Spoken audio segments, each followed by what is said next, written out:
এই জায়গাগুলো সব ফাঁকা। আর এই ভাইকে বলছি, ভাই আপনাকে যে বসে আছেন, হ্যাঁ একটু এগিয়ে আসেন।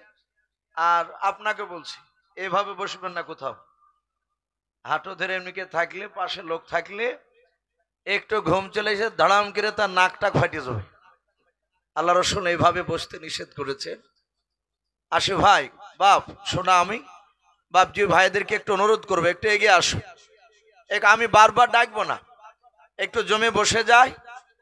সুন্নাত তরিকায় বাপজি একটু বসে, জীবনে কিছু আমল না হলেও একটা সুন্নাত তো জিন্দা হবে ইনশাল্লাহ। এই তরতিপুর পশ্চিম পাড়ার জালসার মাহফিল বাপজি যুবক ভাইরা দিয়েছে, একটা যদি সুন্নাত জিন্দা করে যায় ইনশাল্লাহ আমাদের জালসা কামিয়াব হয়ে যাবে। শোনা, বলুন আলহামদুলিল্লাহ।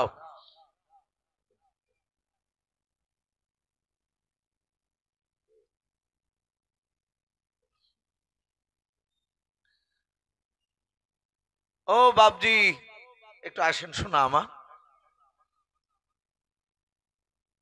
শ্রদ্ধেয় জনাব, আজকের জালসা নির্বাচিত মনোনীত যোগ্যতম সভাপতি মহাশয় ও সম্মানিত আমন্ত্রিত উলামে কেরাম ও আমার সম্মুখের শ্রদ্ধেয় বয়োজ্যেষ্ঠ বাবা জীবনেরা,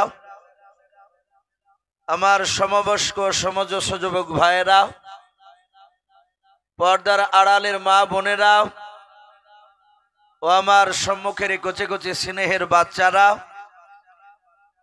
সকলকে জানাই আমার বুক ভরা ভালোবাসা সালাম। আসসালামু আলাইকুম ওয়া রাহমাতুল্লাহি ওয়া বারাকাতুহু। আলহামদুলিল্লাহ, সমস্ত প্রশংসা হামদ নাত সাধনা ভোজনা সে মহান রব্বুল আলামিনের জন্য, যে মহান রব্বুল আলামিন আমাদেরকে বড় ভালোবেসে রহম করে বিভিন্ন গুনার মজলিস থেকে বাছাই করে নিয়ে এসে মহান রব্বুল আলামিন তার রহমতের মজলিসে নিয়ে এসে বসার আমাদেরকে তৌফিক দান করেছে। বাপজি আমরা এসে যে বসেছি এটা আমাদের বাপজি বাহাদুরি নয়, এই বাহাদুরি হচ্ছেন আমার আল্লাহর। বলুন আলহামদুলিল্লাহ। আল্লাহ নবী বলেন, আল্লাহ যাকে ভালোবাসেন, আল্লাহর নবী বলেন যে আল্লাহ যাকে ভালোবাসেন তার মহাব্বতের বান্দা বান্দিকে এই রকম রহমতের মজলিসে নিয়ে এসে বসে দেয়। আপনারা সকলেই বাপজি দেখছেন এই যে রাস্তায় যে মানুষের চাপ, যদি বাপজি আপনার অর্ধেক লোক আসতো তো এই প্যান্ডেলের ভিতর জায়গা হতো না। এরকমও মানুষও বাপজি এই জালসায় পা দিয়েছে যারা এই রাস্তা থেকে বাপজি এই ফিল্ডে নামবে না, বাড়ি থেকে এসে বাজার টাজার করে বাড়ি চলে যাবে, তাকে রহমতের মজলিসে আল্লাহ নিয়ে আসবে না। আল্লাহ নবী বলেন, আল্লাহ যাকে ভালোবাসেন তার রহমতের বান্দা বান্দিকে এই রকম দিনী মজলিসে নিয়ে এসে বসে দেয়। বলুন সুবহানাল্লাহ। তাহলে আমরা বাপ যেখানে আসতে পেরেছি তাহলে জানতে হবে নিশ্চয় আল্লাহ আমাদেরকে ভালোবাসে, তাহলে আমরা কেন আসবো? যে কোনো অজুহাত দিয়ে ওইভাবেই তো ঘুরিয়ে বেড়াইতে, না আসলে হয়তো আল্লাহ তার ব্রেনে ঢুকিয়ে দিবে যে ওয়াজ শুনে কি হবে, এ তো মোবাইল, এতেও অনেক বক্তার ওয়াজ শোনা যাচ্ছে, তাহলে আপনারা আলেন না। তাহলে আমরা এখানে এসেছি, এর পেছনে করোনা কার? একটু জোরে বলে। আমার আল্লাহর। তাই বাপজি এসে বসতে পেরেছি, তাই মহান রব্বুল আলামিনের দরবারে ওগো মহল্লাও শত শত মানুষ ঘুরিয়ে বেড়াচ্ছে, তার মধ্যে থেকে নিয়ে এসে তোমার দ্বীনি মজলিসে আমাকে একটু বসালছো, তাই তোমার দরবারে শুকরিয়া স্বরূপ আদায় করে বলি, সকলে বলুন আলহামদুলিল্লাহ। তারপরে পরে আপনার আমার নবী, যিনি ধর্মের গুরু, বিশ্ববরণ্য নেতা, নবিকুল শিরোমণি পয়গম্বর আযম, যিনি সাইয়্যিদুল মুরসালিন ও খাতামান নবীর, যিনি হাবিবে কিবরিয়া আশরাফুল আম্বিয়া, যিনি হায়াতুন নবী, জিন্দা নবী, জনাবে মুহাম্মদ রাসূলুল্লাহ সাল্লাল্লাহু তাআলা আলাইহি ওয়াসাল্লামের উপরে অগণিত দুরূদ ও সালাম বর্ষিত হোক, বলুন আল্লাহুম্মা আমিন। মুআজ্জাজ সামিনে কেরাম, আমি আপনাদের সম্মুখে কোরআনুল কারীম থেকে বেশ কয়েকটা আয়াত টুকরা তেলাওয়াত করেছি। তার পরপরই বিশ্বনবীজির বাপজি পবিত্র জবান থেকে মাত্র দুটো হাদিসের টুকরা পাঠ করেছি। ইনশাআল্লাহ যথাসময়ের মধ্যে আমার বক্তব্য দিতে করব। আপনারা বসে আছেন আল্লাহর নবী জনাবে মোহাম্মদ রাসূলুল্লাহ সাল্লাল্লাহু তাআলা আলাইহি ওয়াসাল্লাম মসজিদে নববীতে বাপজি বক্তব্য রাখছিলেন। আপনারা যেমন বসে আছেন যে দেখি ইউসুফ ঘাসপুর থেকে এসে কি আলোচনা করে শুনবো। নবীর সাহাবাই কেরাম তারা চাতক পাখি নাই বাপজি চেয়েছিলেন রাসূলুল্লাহর চেহারার দিকে। তারা জানতেন সাহাবারা এমন একজন রাসূলুল্লাহর বাপজি আমরা উম্মাত হতে পেরেছি যে নবীর চেহারার দিকে ইমানি হালাতে তাকালে সবারই নয়, আবু জেহেল তো নবীকে তাকে দেখেছিল, উদবা সাইবা ওরাও তো দেখেছিল। তো বলে ইমানি হালাতে যারা নবীর চেহারার দিকে মহাব্বতে দেখবে তাদের জীবনের পূর্বেকার গুনাহ মাফ হয়ে যাবে, বলুন সুবহানাল্লাহ। সাহাবাই কেরামরা চাতক পাখি না চেয়েছিলেন আল্লাহর নবী জনাবে মুহাম্মদ রাসূলুল্লাহ সাল্লাল্লাহু তাআলা আলাইহি ওয়াসাল্লাম সাহাবাদের দিকে বাপজি চেয়ে চেয়ে নবীজি কাঁদছিলেন। হযরত আমিরুল মুমিনিন আবু বকর সিদ্দিক রাদিয়াল্লাহু তাআলা আনহু নবীজিকে বলেন, ইয়া রাসূলুল্লাহ, ইয়া হাবিবাল্লাহ, ফিদাকা আবি ওয়া আম্মি, ওগো নবী আপনার পদতলে আমাদের পিতামাতা কুরবান হোক, বলুন সুবহানাল্লাহ। আবু বকর বলেন, নবী গো আপনি আমাদের দিকে চেয়ে চেয়ে আপনি কাঁদছেন কেন? আল্লাহর নবী জনাবে মুহাম্মদ রাসূলুল্লাহ সাল্লাল্লাহু তাআলা আলাইহি ওয়াসাল্লাম দরদি নবী আমার ডাক দে বলেন, আবু বকর আমি তোমাদের চেহারার দিকে চেয়ে আমার বহুদিনকার পুরানো কথা মনে পড়ে যায়। সাহাবা আবু বকর বলে, হুজুর এমন আপনার কি পুরানো কথা মনে পড়ে যায় বলেন? আল্লাহর দরদি নবী ডাক দিয়ে বলেন, আবু বকর আমি এখানে দেখতেছি অনেকগুলো সাহাবায়ে কেরাম তারা আমার উপর ঈমান এনেছে রে সাহাবা। যেদিনকার সর্বপ্রথম তাদের কাছে কলমার দাওয়াত নিয়ে গিয়েছিলাম ওই সময় তারা আমাকে চিনতে পেরেছিল না। ওরে আবু বকর ওই সময় তারা আমাকে ধরে মেরেছিল, তারা এমনকি তারা নাপাক জিনিস নোংরা জিনিস আমার গায়ে ফেলে দিত। ওরে আবু বকর আজ তাকে দেখছি ওরা আমার জন্য জীবন দিতে রাজি আছে, বলুন সুবহানাল্লাহ। আবু বকর কেঁদে কেঁদে বলে, ওগো নবী আমি তো অন্যায় করিনি, আপনারা সকলেই জানেন আবু বকর সিদ্দিক রাদিয়াল্লাহু তাআলা আনহুর আব্বার নাম ছিল হযরতে আবু কুহাফা। আবু বকর আব্বার নাম, বাপজি একটু মন লাগাবেন কথার দিকে, ফালতু কথা বলবো না। মানুষ বর্তমান এখনো মানুষ আছে পক্ষ দেখে বাপজি বক্তব্য শোনে, এই তো আমার দলের না, এর বক্তব্য শুনবো কেন? সেম বাপজি রাসূলুল্লাহর জামানায় এইরকমই ঘটতো। আল্লাহর নবী যখন কলমার দাওয়াত দিচ্ছিলেন তখন উতবা সাইবা আবু জেহেল আবু সুফিয়ান এরা কি নবীর কথা শুনতো? বাপ একটু কথা বলে, শুনতো না। তারা কি বলতো? তারা বলতো এর মাথা খারাপ, এ পাগল। হাদিসে এসেছে নবীর উপর যখন ওহী নাজিল হতো কোরআনে, রাসূলের শরীরে জ্বর চলে আসতো, নবীর মাথা যন্ত্রণা করত, নবীজি ওই জায়গাতে একটু পাগলের মতো করতে। এ কোরআন চারটাখানি ব্যাপার নয় যে কোরআনের আইন অনুযায়ী আমি চলতে পারবো কিনা, আমি এই কোরআনের হক গুলো আমি মানুষের কাছে পৌঁছাতে পারবো কিনা। হাদিসে পাওয়া যায় সর্বপ্রথম বাপজি পাহাড়কে কোরআন নাজিল করতে চেয়েছিল, হে পাহাড় এই কোরআনটা তোমার উপর অবতীর্ণ করতে চাই। পাহাড় বাপজি কেঁদেছিল। এই জন্য বাপজি দেখেন অনেক সময় পাহাড় ঘেমে বাপজি পানি বের হয়, পাহাড়ি এলাকায় 12 মাস ঝিরঝির ঝিরঝির করে বাপজি পাহাড় বয়ে বয়ে পানি যায়। এ পাহাড় 6 মাস ধরে বাপজি কেঁদে বলেছিল, আল্লাহ এ তোমার কোরআনের হেফাজত আমি করতে পারবো না। লাস্টে আশরাফুল মাখলুকাত,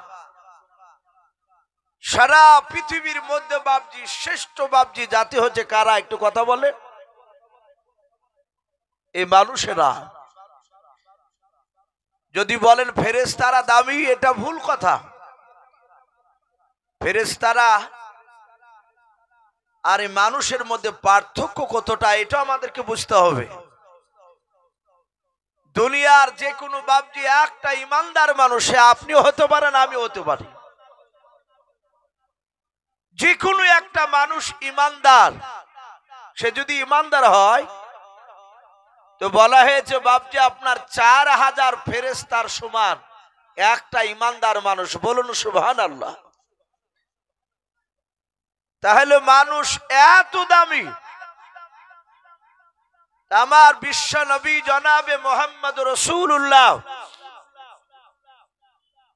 সাল্লাল্লাহু তাআলা আলাইহি ওয়াসাল্লাম, নবীজির বাপজি কথাগুলো সবাই শুনতো না, বলতো নবী হলে আমাদের মধ্যে মানুষের মধ্যে নবী হবে কেন? আল্লাহ নবী করার আর লোক পাইনি, এইরকম আবল তাবল সে সময় কথা বলতো। তাই বাপজি অনুরোধ করব, বক্তব্য সব বক্তারই বাপজি বক্তব্য শুনে একটু মূল্যায়ন করা দরকার, একটু চিন্তা করবে। আপনি সারা জীবন বাপজি সেই ক্লাস 2 থেকে 3 থেকে আপনি নামাজ পড়ে। অনেক বয়স্ক লোক তারা গল্প করে যে আমি ক্লাস 3-2 থেকে নামাজ পড়ি, আব্বা নিয়ে যেত, দাদুর সাথে যেতাম। এরকম লোক গল্প করে না? সে হজ করে এসেছে, দেখা যাচ্ছে সে তসবিহ সেজদার তসবিহটা সঠিক করে বলতে পারে না, সূরা ফাতিহা তো পারবি না, সারা জীবন পড়ে গেল আলহামদুলিল্লাহি রাব্বিল আলামিন। এটা আমি চেয়ে কথা বলছি না,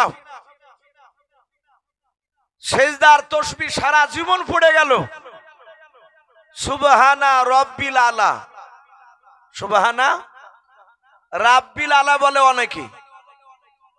আমরা কোনদিন কি জিজ্ঞাসা করেছি ইমাম সাহেব একটু দেখান তো, আমি যে আরবি গুলো একটু মুখস্থ করেছি, সূরাগুলো দোয়াগুলো, আমি তো আর মাদ্রাসা যাইনি ইমাম সাহেব, এই বাংলা বই পুস্তক দেখে কিংবা দাদির কিংবা দাদুর কাছ থেকে পড়েছি, কি অমুক চাচার কাছে পড়েছি, একটু দেখুন তো সঠিক হয় কিনা। আমরা জিজ্ঞাসা করি বা বলেন, লজ্জা করবেন না। আমরা নামাজ পড়ি চলে যাই, আবার যদি ধরা যায় যে চাচা কি দাদা সেজদার তসবিহটা হয় না তো একটু শোনান দিনি, তখন গরম করে বলে আমাকে ছেলে মানুষ পেয়েছ নাকি, আমি সে 3 থেকে নামাজ পড়ি, আমাকে শিখাইছো? এই কথা বলে কি বলে না? বলেন একদম সেফ। আমিও দেখেছি এরকম কথা আমাকে বলতে।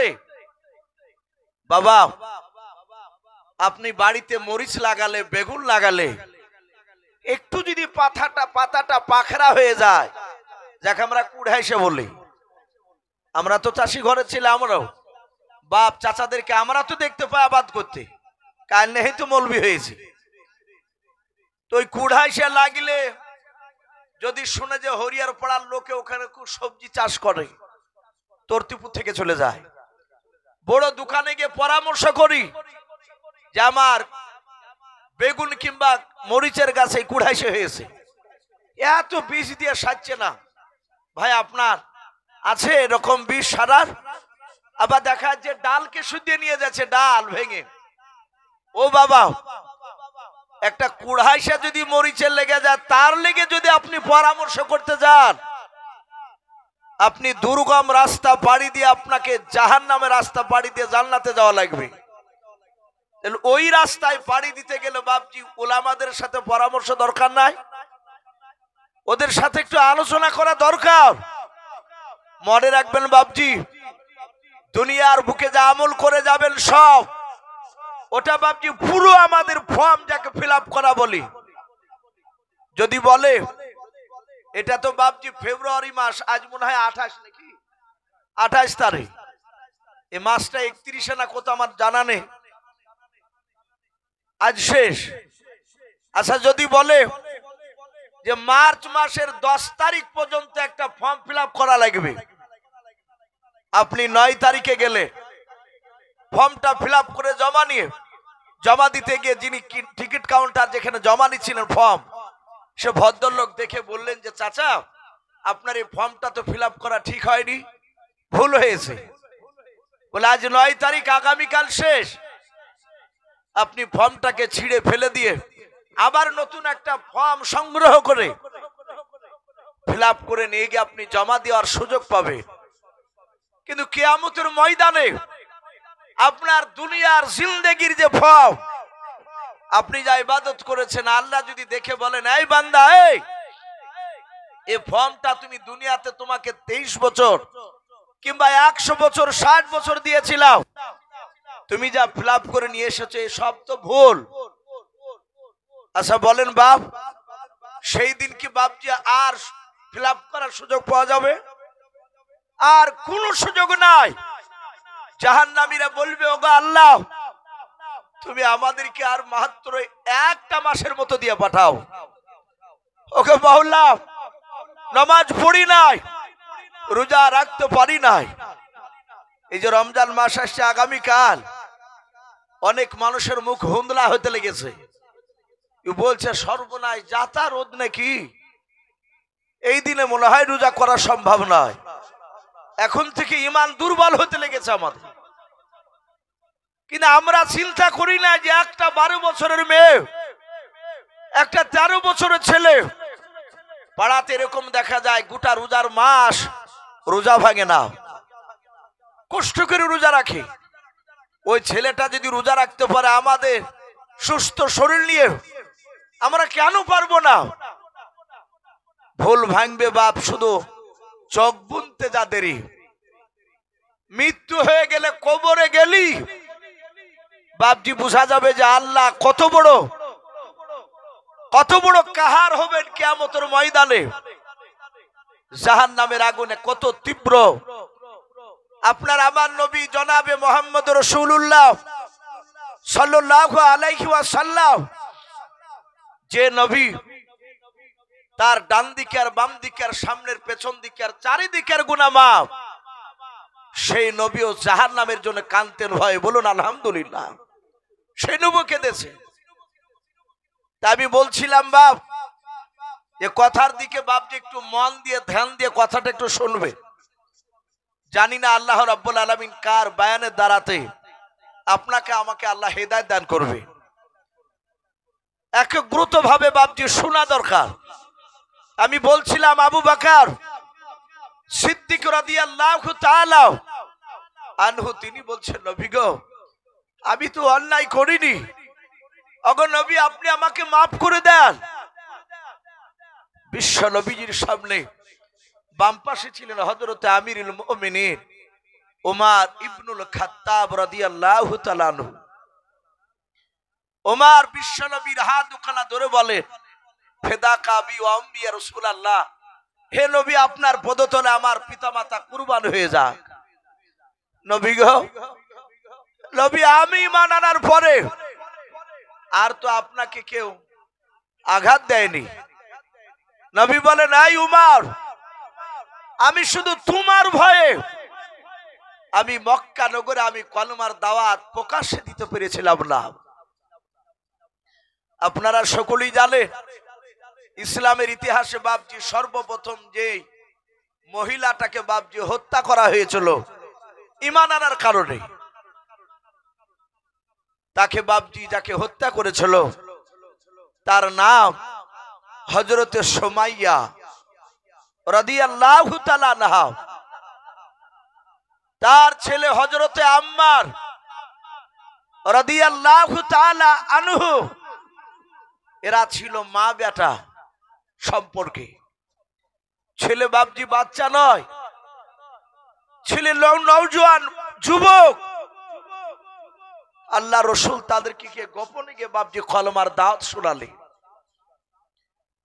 যে ওমর খুব শক্তিশালী।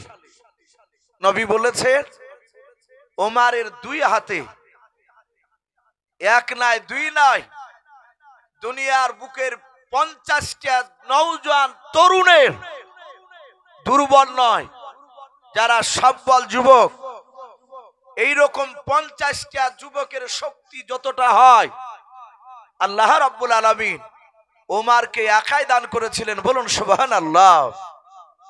এই জন্য ওমরকে দেখে সবাই ভয় পেত। আবু জেহেল বেঈমান শুনতে পেয়েছে বাবা যে সুমাইয়া তার সন্তান আম্মার, এরা দুজনাই বাবা ঈমান এনেছে, কলমা পড়ে নিয়েছে তারাও। আবু জেহেল বেঈমান ডাক দিয়ে বলে ওমরকে তাড়াতাড়ি ডেকে নিয়ে এসো। ওমরকে ডাকা হলো। মক্কার বেঈমানেরা বাবা আবু জেহেলের লোকেরাও, ওরা এমন ভাবে মক্কার লোককে বাপজি মাথা খানা এমন করে তাদের নষ্ট করে রেখেছিল। আল্লাহর নবীজিকে বাপজি বাড়ি থেকে রাস্তায় দেখলে তারাও নবীজিকে তারা আঘাত করতো, নবীজির ওপর অত্যাচার চালাতো। শুধু তাই নয়, আল্লাহ রসুলের বাপজি সাহাবাদেরকে দেখলো তারা চড়াও হতো, এবং বেঈমানেরা তারা নবীজিকে দেখলে বাপজি কানে তুলা ভরে দিয়ে বাপজি চলে যেত।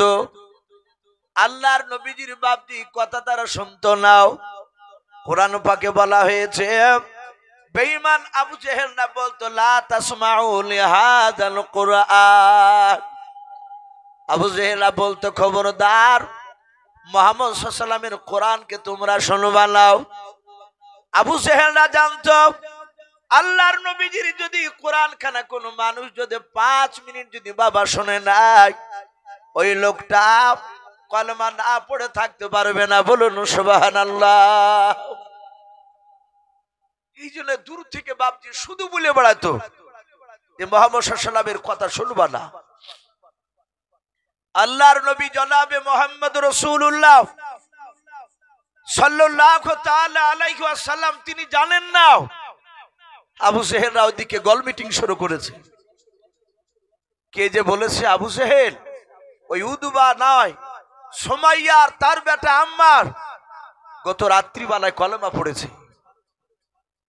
বলে তাই বলে হ্যাঁ, কাফেররা রাত্রিবেলাতে ওরা কম ঘুরতো। আমরা জানি 5 ওয়াক্ত নামাজের মধ্যে 2টো ওয়াক্তের নামাজ আস্তে পড়তে হয়, জোহর আর আসর পড়ে না। মসজিদে জামাতে পড়লে শুধু ইমাম সাহেব আল্লাহু আকবার গুলো বলে, আর একা একা যদি পড়ি নামাজ আল্লাহু আকবারটা জোরে বলা যাবে না। এই 2 নামাজ সিররি নামাজ বলা হয়, আস্তে নামাজ বলা হয়। আর মাগরিব এশা আর ফজর এই 3টে নামাজে জাহেরি কেরাত যাকে ডেকে নামাজ পড়া বলা হয়। আচ্ছা এই জোহরে আর আসরে আস্তে কেন হলো, মাগরিব এশা আর ফজর কেন জোরে হলো? কারণ নাই ভাই, অবশ্যই কারণ আছে। মক্কা নগরে দিনের বেলাতে কাফেররা বাপজি তারা তলোয়ার হাতে করে ঘুরে বেড়াতো নবীর লোকদেরকে মারার জন্য। এই জন্য নবী বলেছিলেন তোমরা জোহর আর আসর নামাজগুলো আস্তে আস্তে পড়বা। সাহাবারা যখন কোরআন তেলাওয়াত করতে তারা কোরআন পড়তে পড়তে মুগ্ধ হয়ে যেতে। তাদের ঈমান এত মজবুত ছিল, ওরা কোরআন যত পড়তো তত সাহাবাদের বাপজি চোখ দিয়ে ঝরঝর করে পানি ঝরত। তারা মহাব্বতে পড়তো। আমাদের ঈমান কমজোরি বাপ, ইমাম সব ভালো, যদি বাবা বড় সূরা দিয়ে নামাজ পড়ে পর পর তো অমনি চায়ের দোকানে বলে যে ইমামের কোনো জ্ঞানই নাই। বড় সূরা পড়লে কারণ আমাদের ঈমান কমজোরি, ও শুনতে বেশি হয়ে গেলে ভালো লাগে না, হয়তো পড়তে হয় নামাজটা পড়তে যায়। অনেক দেখেছি ছোট ছোট সূরা দিয়ে পড়ালে ইমাম খুব ভালো। এই যে তারাবি আসছে, কালকে পড়বে, পড়ি দেখবে যে ইমাম ভালো না খারাপ। একটা লোক বলছে গত 3 দিন আগে বাপ, না হ্যাঁ 3 দিন আগে আমাকে ফোন করছে, গত কালকে বাপজি ছিলাম বর্ধমান পূর্বস্থলী, তো ওই গ্রামে বলছে হুজুর কি আর বলবো, ইমাম নিয়েছি, তো ইমাম খুব ভালো কেরাত, এত সুন্দর ফার্স্ট ক্লাস কেরাত। লোকে বলছে যে এখন বোঝা যাবে না, তারাবি প্রথম তারাবি হোক তারপর বোঝা যাবে যে ইমাম ভালো না খারাপ। তার মানে কারণ ওই যে তারাবি যে যত স্পিরিটে গতিতে পড়তে পারবে বাপ, সে হচ্ছে এলাকার মধ্যে টপ ইমাম। আবার আমরা গল্প করি যে ভাই আমার মতো তারাবি এলাকায় 8-10টা মসজিদে পারে না, শুধু টাইম নেয় যে ভাই প্রথম তারাবি থেকে একদম এশা থেকে নিয়ে তারাবি শেষ করতে কতটুক সময় লাগে? বলছে ভাই ওই 45। তখন আর একজনা বুঝছে ভাই আর 30-40। আর একজনা 5 থেকে 4 দোকানে গল্প হয়েছে, তখন বলছে ভাই এমন গাড়িয়া মৌলবি পেয়েছি 1 ঘন্টা পার করে দিছে ভাই, দাঁড়িয়ে থাকতে পারছি না। একদম বাস্তব কথা বলছি, এটা হচ্ছে, এটা আমাদের শুধু ঈমান দুর্বলতা, ঈমান মজবুত নেই। সাহাবারা রাতের বেলায় কেরাত মধুর সুরে পড়তেন, দিনের বেলায় পড়তে পারতেন না, জোর করে জোরে পারতেন না, শুধু কাফেরদের ভয়ে। এবার রাসূল যেটা মুখ দিয়ে বের করেছে সেটাই শরীয়ত হয়ে গিয়েছে, বলুন আলহামদুলিল্লাহ, সেটাই শরীয়ত। আল্লাহ রাসূল বাপজি রাসূলের কথার বাইরে আল্লাহ রাব্বুল আলামিন যায়নি। আমার বিশ্ব নবী যেটাই বের করেছে সেটা আল্লাহ বাপজি খুশি, সেটি বাপজি আপনার গুরুত্বপূর্ণ হয়ে গিয়েছে। আমার বিশ্ব নবীর বাপজি সুমাইয়া আর আম্মারকে ডাকলো, ওমরকে ডাক দিয়ে বললো ওমর রে, গত রাত্রিতে সুমাইয়ার আম্মারকে মুহাম্মদ সাল্লাল্লাহু আলাইহি ওয়াসাল্লাম আব্দুল্লাহর ছেলে কলেমা পড়ে মুসলমান করে দিয়েছে। এই ওমর তুমি ছাড়া কেউ পারবে না, ওকে টেনে নিয়ে এসো। দিনের বেলা সুমাইয়া আম্মারকে বাবা জোর করে টেনে নিয়ে চলে গেল। আল্লাহর নবী জনাবে মুহাম্মদ রাসূলুল্লাহ সাল্লাল্লাহু তাআলা আলাইহি ওয়াসাল্লাম নবীজির কাছে গিয়ে খবর গেল, নবী গো সুমাইয়া আম্মারকে তাদের মা বেটাকে বেঈমান আবু জেহেল ওমরের মারফতে টেনে নিয়ে গিয়েছে মক্কার চৌরাস্তার মোড়ে। আবু জেহেল ডাক দিয়ে বলল যাও মুহাম্মদ সাল্লাল্লাহু আলাইহি ওয়াসাল্লামকে ডেকে নিয়ে এসো, দেখি সুমাইয়াকে মারবো আম্মারকে মারবো, মুহাম্মদ সাল্লাল্লাহু আলাইহি ওয়াসাল্লামের আল্লাহ কেমন করে বাঁচায়। বলুন আস্তাগফিরুল্লাহ। বাপজি পেপার পত্রিকায় তো বাপজি সব পেপারে দেয় না, ইউটিউবে বাপজি দেখতে পাচ্ছেন অনেকেই অনেক জায়গায় মুসলমানকে মারছে। ইউপির মধ্যে একটা ইমামকে ধরে মারছিল, আজ প্রায় মাস খানিক হয়নি, তাকে এত মারছে এক শ্রেণীর কুলাঙ্গার জানোয়াররা, তারা মারছে আর বলছে তোর আল্লাহ কেমন করে বাঁচায়, ডাক তোর আল্লাহকে। বাপজি আবার সোনা লালেরাও বেঈমান সারা জীবন বাপজি কিয়ামতের আগ পর্যন্ত থাকবে।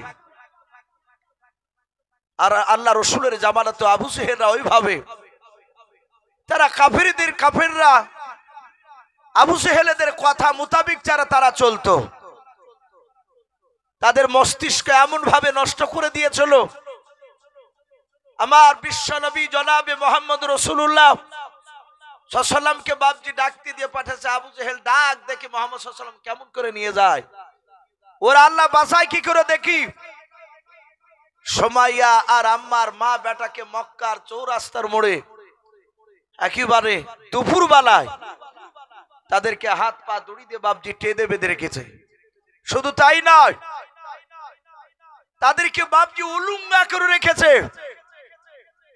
তাদের শরীরে একটা পোশাক নেই, মা বেটা দুজনায় উলঙ্গ, 10 হাত দূরে বাপজি বেঁধে রেখেছে। বেঈমানেরাও যেন মা চোখ খুললি যেন তার বেটার লজ্জাস্থানের দিকে নজর পড়ে, তার বেটা চোখ খুললে যেন তার মার লজ্জাস্থানের দিকে নজর পড়ে। এ কি কম কঠিন বাপ ইমান? তাদের উপর কি কষ্ট হয়েছে, আজ আমাদের তো কষ্ট পাই না ভাই। শুধু মানুষকে নামাজের জন্য ডাকতে গেলে এতটুক বলে যে কাজ পাও না, ঘুরে ফিরে নামাজ পড়ার জন্য ডাকতে আসছো, ই পড়তে হবে কি না হবে আমরা জানি না, এতটুকু কথা বাপ। তাই বলে বলতে পারবেন না যে ইসু ভাই আমি একজনকে নামাজ পড়তে গেছিলাম আর সে আমাকে ধরিয়ে মারলো। এরকম মারে না আমাদেরকে কেউ।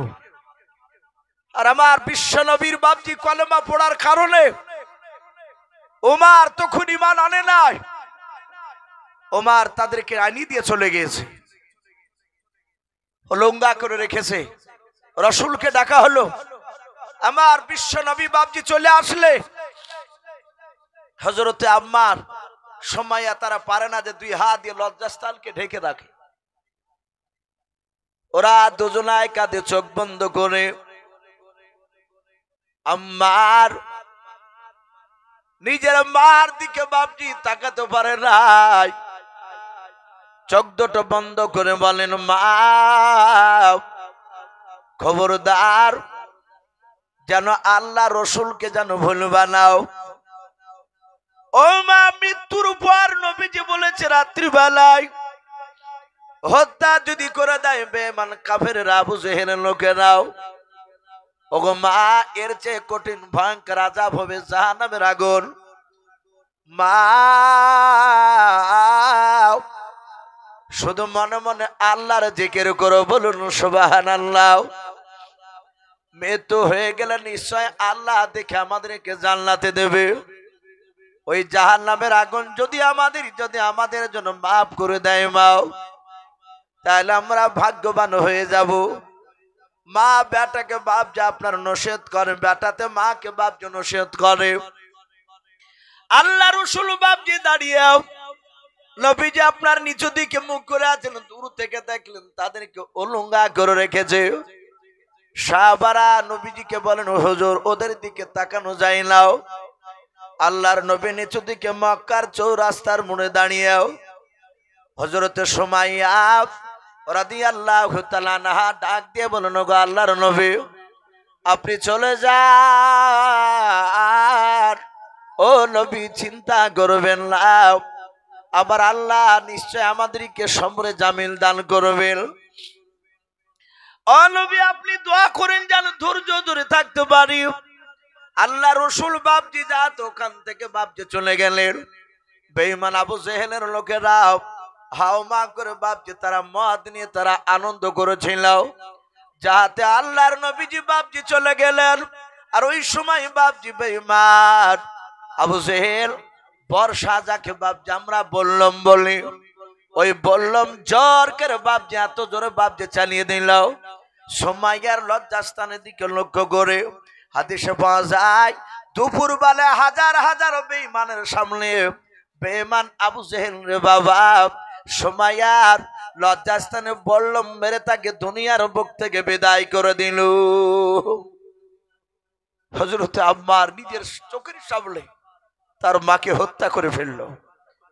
বাবা সেই উমর রাসূলের দরবারে দাঁড়িয়ে হ্যাঁ দুখানা বলছে নবী গো আমি তো আপনাকে চিনতাম না। আল্লাহ রাসূল বলেন ওমর রে আমি শুধু তোমার ভয়ে কলমার দাঁত প্রকাশে দিতে পারতাম না। ওমর তুমি ঈমান আনার পূর্বে বেঈমানরা আমাকে অনেক আঘাত দিয়েছে। হযরতে উরাইকা, হযরতে তলহা, হযরতে জুবাইর রাদিয়াল্লাহু তাআলা আনহুম আজমাইন আরো দামি দামি সাহাবা ছিলেন। তারা উমার ঈমান আনার পরে অনেকেই ঈমান এনেছিল। সবার বাড়ি তো আর মক্কাতে ছিল না, অনেকে বাহির থেকে রাসূলুল্লাহর গুণগান শুনে নবীর চরিত্র দেখে আর নবীর কাছ থেকে বাড়ি ফিরে যায় নাই। অনেকগুলো সাহাবা বললেন ওগো উমার আপনার বাহাদুরি রাসূলের মুখে শুনেছি। ওগো উমার আপনার দুই হাতের তাকাত শক্তি আমরা নিজ চোখে তো অনেক কয়েক জায়গা দেখেছি, কিন্তু আপনি ঈমান আনার আগে আপনি রাসূলকে কিভাবে মারতে গিয়েছিলেন? আমার বিশ্বনবী মিম্বারে বসা শত শত সাহাবায়ে কেরাম সকলেই বাপজি শুনতে চাইলে যারা ঈমান আনার ওমর ঈমান আনার পরে ঈমান এনেছে। অনেকগুলো সাহাবা বললেন ওগো ওমর, ওগো খাত্তাবের বেটা ওমর আপনাকে সেই সময় তো আমরা দেখেছিলাম না, আমাদের বাড়ি মক্কা নগরে নয়। ওমর কাঁদতে লাগলেন এত হাওমা করে, ডাকে দিয়ে বললেন ওগো আমার সাথী ভাইরা বিশ্ব নবীর সেই কথা নবীকে আমি মারতে গিয়েছিলাম, ওই সময় রাসূলকে আমি চিনতাম না, নবীজির কথা কোনোদিন শুনি নাই, নবীর কথা আমাকে আবু জেহেলরা শুনতে দিত না। তারা বলতো যে নবীর আমাদের দুশমন বাপ দাদা, এ নতুন মুহাম্মদ সাল্লাল্লাহু আলাইহি ওয়াসাল্লাম দিনের দাওয়াত দিচ্ছে, আমরা বাপ দাদার আমল থেকে যা করে আসছি এটাই করব, আর মুহাম্মদ সাল্লাল্লাহু আলাইহি ওয়াসাল্লাম সেগুলোকে বাধা দিচ্ছে। তাই আমরা কানে আঙ্গুল দিয়ে হাঁটতাম, তুলো ভরে হাঁটতাম। কেতাবে লিখেছে বাপজি ওমর তিনি বয়ান করতে লাগলেন। ওমর বলছেন ওগো বন্ধুরা আবু জেহেল বিশ্ব নবীকে যখন মারতে পারলো না, আমি গভীর রাত্রিবেলায় আবু জেহেলকে প্রশ্ন করেছিলাম হে আবু জেহেল এর রাত দিন 24 ঘন্টার মধ্যে তুমি আমাদের মতো নেতাদেরকে নিয়ে 6-7টা লোককে নিয়ে তুমি গভীর রাত্রিবেলা মিটিং করো, তাদের বিষয় ছিল মুহাম্মদ সাল্লাল্লাহু আলাইহি ওয়াসাল্লামকে কে কি করে হত্যা করা যাবে। গোপনে মিটিং করত, তারপরে আবার প্রকাশ্য কিছু মিটিং করত। তো ওমর সেদিন বলেছিলেন এই আবু জেহেল আমি মুহাম্মদ সাল্লাল্লাহু আলাইহি ওয়াসাল্লামের কথা শুনি নাই, কিন্তু আমি যতটা লোকের মুখ থেকে শুনেছি সেই লোকটা নাকি কাউকে আঘাত দিয়ে কথা বলে না। জোরে বলুন সুবহানাল্লাহ। এটা ওমর বলেছিলেন। এই কথাটা বলার কারণে মহান রব্বুল আলামিন ওমরকে আল্লাহ হিদায়াত দান করেছিলেন, বলুন সুবহানাল্লাহ। ওখানে তো আবু জেহেলও ছিল, নবী তাদের দুজনের জন্য দোয়া করেছিলেন, আবু জেহেল এবং ওমরের জন্য। অথচ হাদিসে পাওয়া যায় ওমর ঈমান আনছে, আবু জেহেল ঈমান আনে নাই। হেদায়েত বাপজি আল্লাহর কাছে চাইতে হয়, আল্লাহর কাছে নামাজে বলতে হয় যে হে আল্লাহ তোমার সঠিক রাস্তায় আমাদেরকে পরিচালিত করো। আমরা করিয়ে দেওয়া বলে আমরা অনেকই করি না, আমরা ভাবি যে নামাজ 5 ওয়াক্ত পড়লি আমরা সঠিক রাস্তাতে আছি, বুরখা পড়লি ভাবি যে সঠিক রাস্তা আছে। আমাদের অনেক চলার মধ্যে ভুল রয়েছে। এই জন্য সব সময় দোয়াতে বলতে হবে হে আল্লাহ ইহদিনা সিরাতাল মুস্তাকিম, হে আল্লাহ তুমি সঠিক রাস্তা আমাদেরকে চালিয়ে নাও। ওমরের ওইটুকু আল্লাহ কবুল করেছিলেন। বেঈমান আবু জেহেল এক নয় দুই নয় 12,000 লোক নিয়ে বাপজি মিটিং ডাকলো। কয় হাজার বললাম বাপ? 12,000। মুশরিক কাফেরের বাচ্চারা, মুসলিম সংখ্যা খুবই কম, কাফেরদের সংখ্যা বেশি, বাতিলদের সংখ্যা বেশি। তাই আবু জেহেল ডাক দিয়ে বলল সবাই এই বন্ধুরা আমাদের বাপ দাদার ধর্মকে মুছে দিতে চাইছে। ওই আব্দুল্লাহর ছেলে মুহাম্মদ সাল্লাল্লাহু আলাইহি ওয়াসাল্লাম ওকে কে নাস্তাবুদ করতে পারবা বলো? কেউ কি পারবা তার মাথা কাটতে, গলাতে, বডি থেকে আলাদা করতে? সবাই বাপজি তাকাতাকি করছে, কেউ উঠে না। হঠাৎ করে ওমর ইবনুল খাত্তাব রাদিয়াল্লাহু তাআলা আনহু, ওই 12,000 লোকের বাপজি পেছন দিকে বসা ছিল, সে দাঁড়িয়ে এইভাবে হাত উঁচু করে বললে, এই আবু জেহেল, কারণ ওর শক্তি ছিল চরম, এই জন্য বাপজি কাউকে ভয় পেত না। ও জানতো আবু জেহেল মক্কার বড় নেতা। তো ডাক দিয়ে বললে, এই আবু জেহেল, এই হিশামের বেটা আবু জেহেল। আবু জেহেলের আব্বার নাম হিশাম। বললো কি হলো? বলে আমি মুহাম্মদ সাল্লাল্লাহু আলাইহি ওয়াসাল্লামের মাথা কেটে নিয়ে আসবো, আমাকে কি দিবা? ওদবা, সাইবা, আবু সুফিয়ান, আবু লাহাব, তৎকালীন সেই জামানায় মক্কার তারা তাবুর তাবুর নেতা, সবাই কাফের, এক একটা গোত্রের এক একটা নেতা তারা। ওরা সবাই হাত তালি মেরে এইভাবে বলল, আমরা জানতাম ওমর ছাড়া এই কাজ কেউ করতে পারবে না। ওমর বলে আমি পারবো, কেউ তো হাত তুললো না। বলে আমাকে কি দিবা তার বিনিময়ে? ডাক দিয়ে বলল, তার বিনিময়ে তোমাকে 3টা পুরস্কার দেওয়া হবে। 1 নাম্বার, গোটা আরবের মধ্যে সবচেয়ে উচ্চ সম্মানের অধিকারী করা হবে ওমর, যদি নবীর মাথা কেটে নিয়ে আসতে পারো। 2 নাম্বার, তোমাকে 200টা উট দেওয়া হবে। 3 নাম্বার, কেউ কেউ বলেছে তাকে সুন্দরী নারী ভোগ করতে দেওয়া হবে। বলুন আস্তাগফিরুল্লাহ। বাপজি আমার সোনা লালেরাও, সে সময় কাফেররা নারীকে নিয়ে তারা ব্যস্ত থাকতো বেশি। অনেক সাহাবাদেরকে বাপজি নারীর অফার দিয়েছিল, তারা রাজি হয় নাই। বলুন আলহামদুলিল্লাহ। শুধু তাই নয়, সাহাবাদেরকে ঘরের ভিতর ভরে মক্কার সুন্দরী নারীদেরকে ডেকে নিয়ে এসে বলতো ছলে বলে কৌশলে, প্রয়োজন হলে উলুঙ্গা হয়ে ওই সাহাবাদের সাথে জেনা করোগা করে তাদের ইমানটা ধ্বংস করা লাগবে, যদি করতে পারে এর বিনিময়ে প্রচুর টাকা দেওয়া হবে। তারা নারীর দিকে চোখ তুলে তাকায়নি। বলুন আলহামদুলিল্লাহ। তাদের ইমানের এত জোর ছিল। বাপজি আমার সোনা লালেরা ওমরকে 3টা জিনিস বাপজি দিতে চাইলো। বলে আমি রাজি হয়ে গেলাম। ডাক দিয়ে বলল, ভাই আবু জেহেল, তোমার গুণাবলী শুনেছি, তুমি জবান ঠিক করে কথা দাও না, তুমি গন্ডগোল করে ফেলো। যারা বেদিন হয়, বেঈমান হয়, তাদের প্রতিটা তাদের চরিত্র দিকে লক্ষ্য করে দেখবেন, তাদের কথা দাম রাখে না। রাখে কথা বলে, তারা এক সময় এক কথা বলে, আর এক সময় আর এক কথা বলে। এগুলো মিলাবেন। এলাকা তো বাপজি অনেক লোককে দেখা যায় সব সময় চিটিং কথা, খাতাতে তার বাড়ির নামই নাই, অথচ বাপজি গরিব মানুষ খেটে খুটে তার কোন রকমে দিন যায়। ও জানে বাড়িতে দেখেছে তার 2টো ছাগল বাঁধা আছে, ওটাই আর সম্বল। এমন ভাবে কানে ফুসফাস দিয়েছে যে তোমাকে জিনিস নিয়ে দেব, টাকা দাও 20,000 কি 10,000। পরে দেখা যাচ্ছে তার নাম নাই, টাকা খেয়ে নিয়ে নিয়েছে, আর দেয় না। একটু কি বিবেকে বাঁধলো না যে গরিব মানুষ, ওটা যদি ওর মায়ের পেটের বোন হতো তাহলে ওর কাছ থেকে তো এভাবে নিতে পারতো না। বাপজি আমার সোনা লালারা, শুধু ইমান নাই, যাদের ইমান নাই তারা এইরকম চিটিং কাজ করবে। এগুলো আবু জেহেলদের বাপজি এই গুণগুলো তাদের ছিল। তাই ডাক দিয়ে ওমর বলল, ভাই শুনে নাও, তোমার জবান ঠিক নাই, তুমি ওই পাহাড়ে গিয়ে হা দাও। হাজী সাহেবেরা হজ করতে গিয়ে 2টো পাহাড় দৌড় দেয়, একটা সফা আর একটা পাহাড় হচ্ছে মারওয়া। মক্কানগরের সফা নামক একটা পাহাড়, কোন কোন মুফাসসিরে কেরাম লিখেছেন কুবা নামক পাহাড়। তারা ওই পাহাড়ে গিয়ে হা দিলে বলে, এই পাহাড়ের কসম খেলাও আমি এই কাজটা পুরা করব। সেই সময়কার বেঈমানরা পাহাড়ে হা দিলি ওই কাজটা বেঁচে থাকা পর্যন্ত পুরা করত। আমরা যেমন বলি না যে ভাই কোন সময় কথা অবিশ্বাস হলো, ভাই মসজিদে চলো, কোরআন লাও।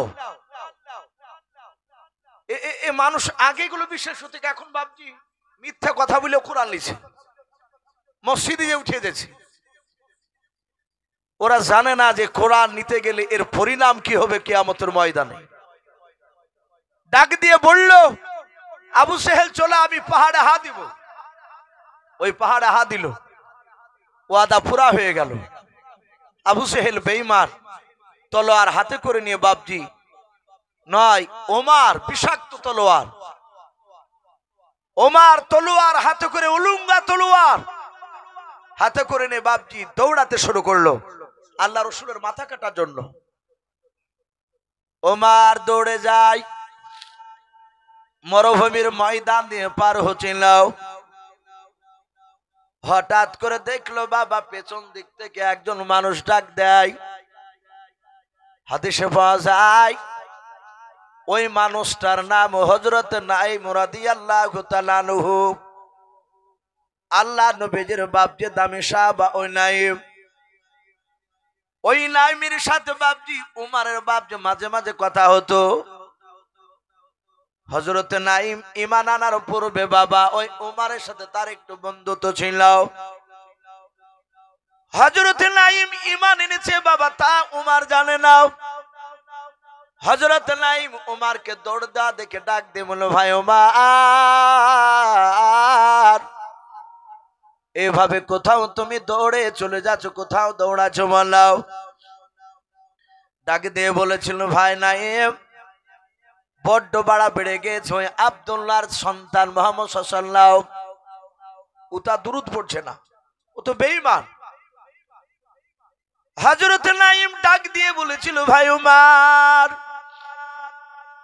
তুমি কি করবা? ওই আব্দুল্লাহর ছেলের কাছে গিয়ে বলে, বেটার গলা খানাকে কেটে নিয়ে আসবো, ওকে দুনিয়ার বুক থেকে তাকে বিদায় করে দিব, আর বেঁচে বেঁচে থাকার অধিকার রাখবো না। সঙ্গে সঙ্গে বাবা ডাক দিয়ে নাঈম বলেছিল, ভাই মুহাম্মদ সাল্লাল্লাহু একাই নাই, ও আর কিছু সঙ্গ সাথে আছে, তার কিছু বন্ধু আছে। ভাই তুমি একাই গেলে তারা হয়তো তোমাকে হত্যা করে দিবে, শেষ করে দেবে। হযরত ওমর বাপজি ডাক দিয়ে বলেছিল, নাঈম রে, তোর কথা শুনে মনে হয় তুই নবীজির লোক, বলুন সুবহানাল্লাহ। যারা ঈমানদার হয়, প্রকৃতি যারা মুমিন হয়, তারা পৃথিবীর শক্তিকে ভয় পায় না, একমাত্র শুধু ভয় আমার আল্লাহকে।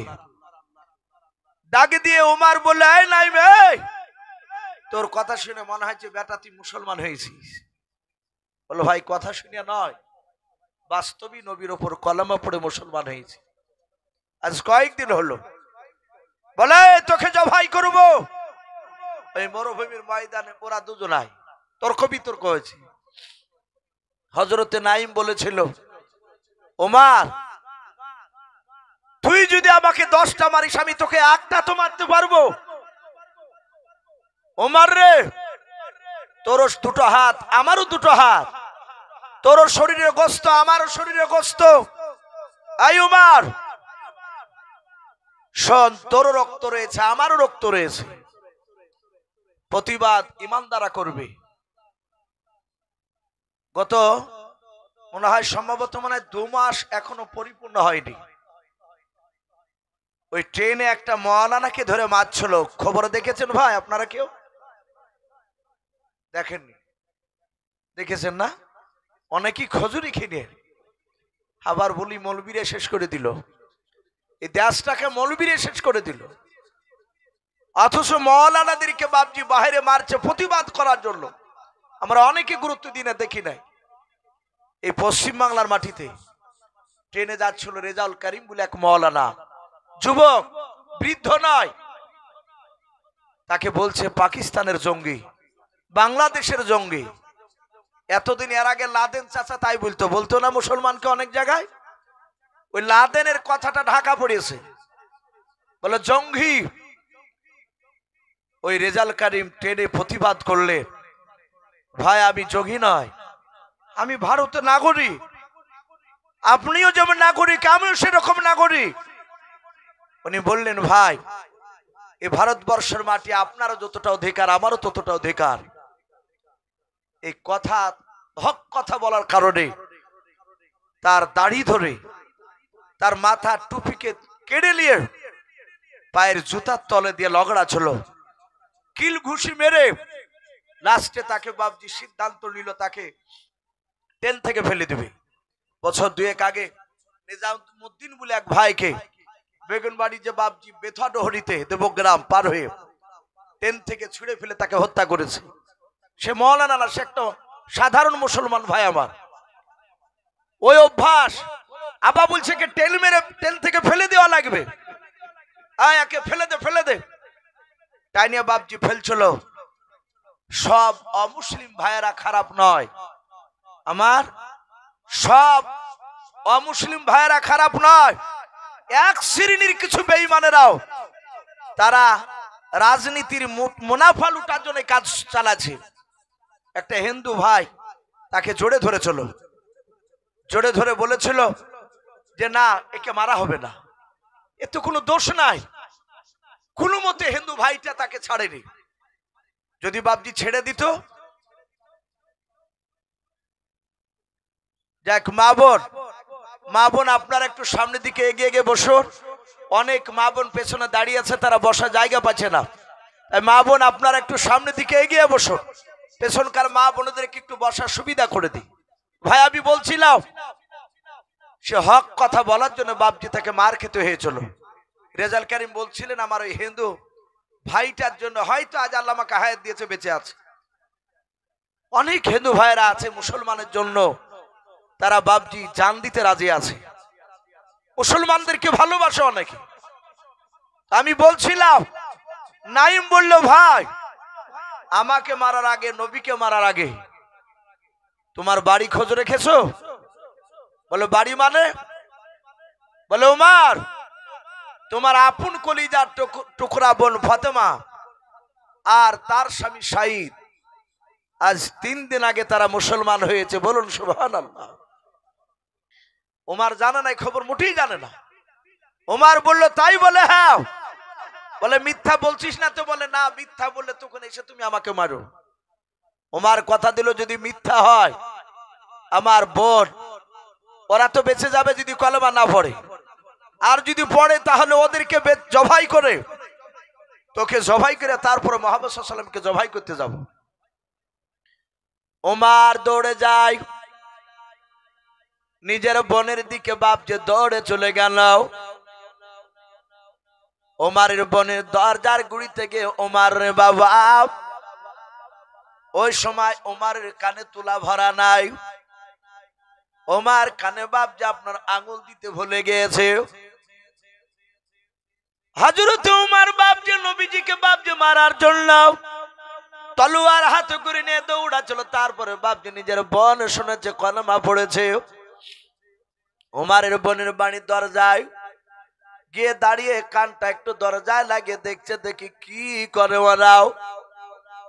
ও বাপ যে ভাইরা 3 দিন আগে যে ঈমান এনেছিল ওমরের বোন ফাতেমা আর তার দোলা ভাই শাহিদ, ওরা দুজনের বাবা কোরআন শেখার জন্য নবীকে বলেছিল নবী একজন সাহাবা পাঠিয়ে দেন।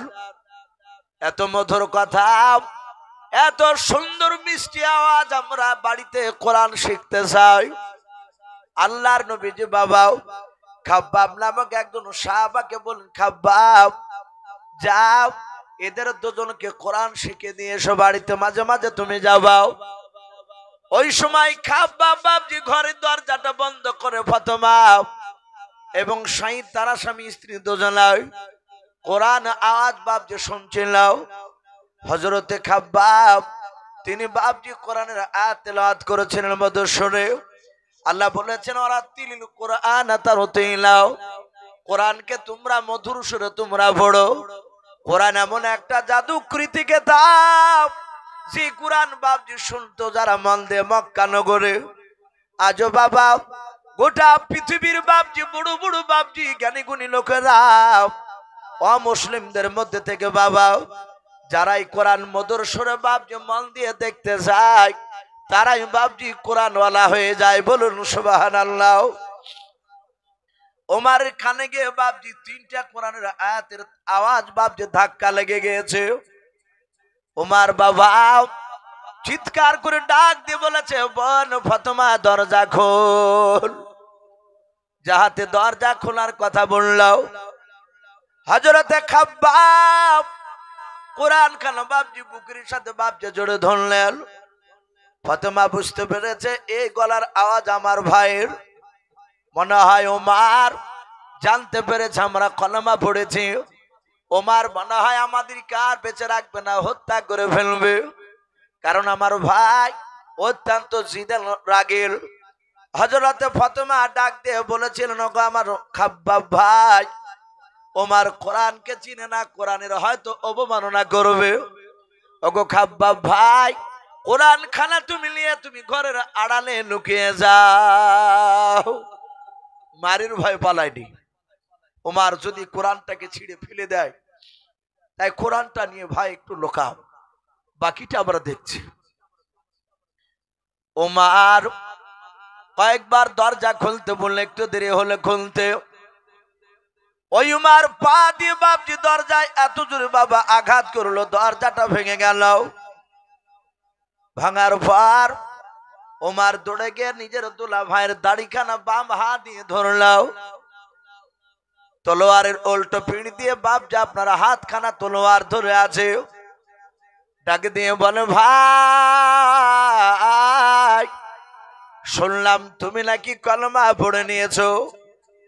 হযরতে সাইদ ডাক দিয়ে বলে, ওরে ভাই উমার, শুধু আমি একাই নাই, শুনে নাও, তোমার বোন ফাতেমা কলমা পড়ে মুসলমান হয়েছে, বলুন সুবহানাল্লাহ। উমার আরো বাপজি রেগে গেল, দাড়িখানা ধরে টান মেরে বাপজি, উমার নয় বাবা তার দোলা ভাই সাইদকে উঠোন বাপজি টান মেরে ফেলে দিলাও। আমরা অনেকে যারা বাপজি আগে না বলি উঠোন বলি, উঠোনে উমারের দোলা ভাই বাপজি পড়ে যাওয়ার পর হযরতে উমার বাপজি নিজের দুলা ভাইয়ের বুকের উপর দাঁড়িয়ে গিয়ে বাবা পা দিয়ে বাপজি মারতে লাগলো। তলোয়ারের উল্টো পিঠ দিয়ে আঘাত করার বলে, ভাই এখনো সময় আছে, নবীজিকে ভুলে যাও। হযরত উমার বাপজি মারে, শহীদ কাঁদে আর বলো, ভাই উমার তুমি তো আমার পর নয়, তুমি আমার নিজের মানুষ। ভাই উমার শুনে নাও, তুমি আমাকে মারতে মারতে তলোয়ার দিয়ে যদি আমাদেরকে জবাই করে ফেলো, আমরা দুজনাই কলমা ছাড়তে রাজি নাই, বলুন সুবহানাল্লাহ। উমার বাপজি আপনার থামে নাই, এত মার মারতে লাগলো, মারতে মারতে মারতে বাবা ওমারের বোন তাকে দেখলেন, আমার স্বামীকে আমার ভাই মেরে ফেলবে, বেঁচে রাখবে নাও।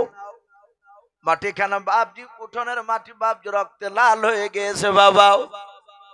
ওমার শুধু মারে, বল নবীকে ছাড়বে কিনা বল। হযরত ফাতেমা দৌড়ে গিয়ে নিজের স্বামীর বুকের উপর শুয়ে পড়ে ডাক দিয়ে বলেছিল, ওগো আমার ভাই,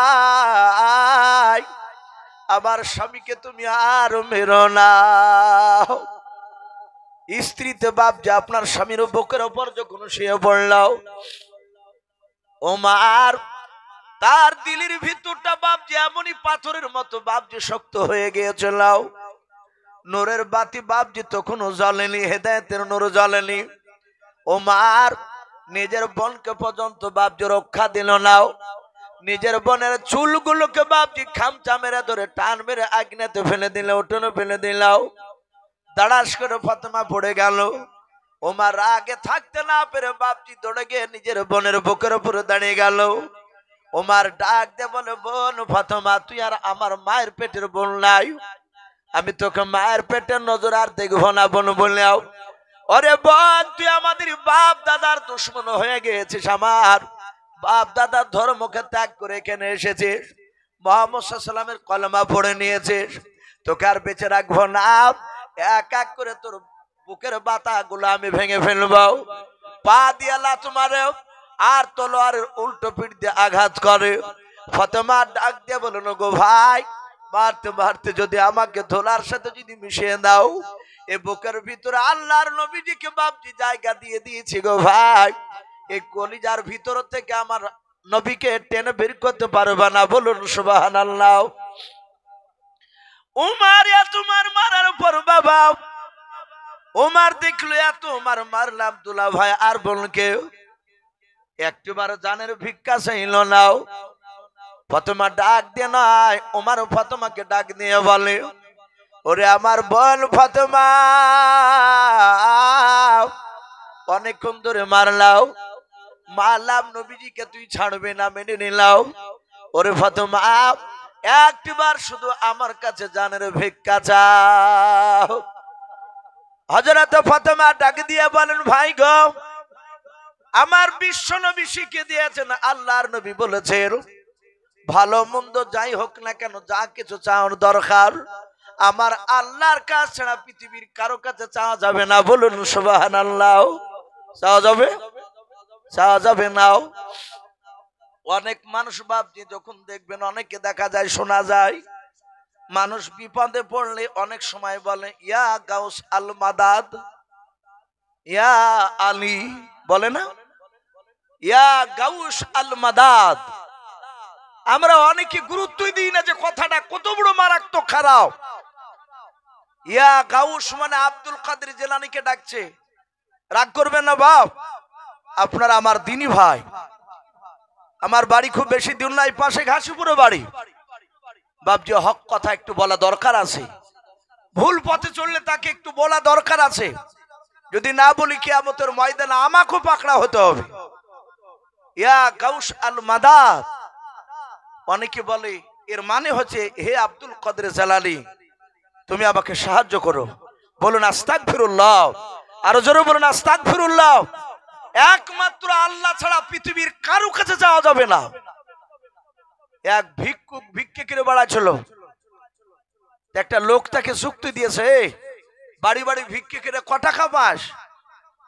বলে 4 আনা 8 আনা করে দেয়, 10 পয়সা দেয়। বলে এভাবে যাইস না, বাড়ির কাছে নাচে সম্রাট বাদশাহ শাহজাহানের কাছে যাও, বাদশাহ ভিক্ষা দিলে মোটা টাকা দেবে। ও 20 বাড়ি ঘুরিয়া না যা হবে, তাই একাই দিলে তার ডবল হয়ে যাবে। উনি চলে গেলেন বাদশাহ দরবারে। লোককে বলেন, এখানে সম্রাট বাদশাহ আছেন? তো বলে, উনি এখানে নেই, মসজিদে নামাজ পড়তে গিয়েছে। গেলেন, ফকির গিয়ে দেখছেন এইভাবে বাদশাহ শাহজাহান সম্রাট হাত তুলে আল্লাহর কাছে মোনাজাত করেছেন, বলুন সুবহানাল্লাহ। ভিক্ষুক বাপজি দরজা থেকে তাকিয়ে থেকে দেখলো, বলে আমি তো এক ফকির ভিক্ষু, এ তো লোকে বলছে বিরাট বাদশাহ, নাকি মোটা টাকা ভিক্ষা দেয়, লোককে সাহায্য করে। আর এই তো ভিক্ষুক আর একজনের কার কাছে চাইছে, ঘুরে চলে আসছে।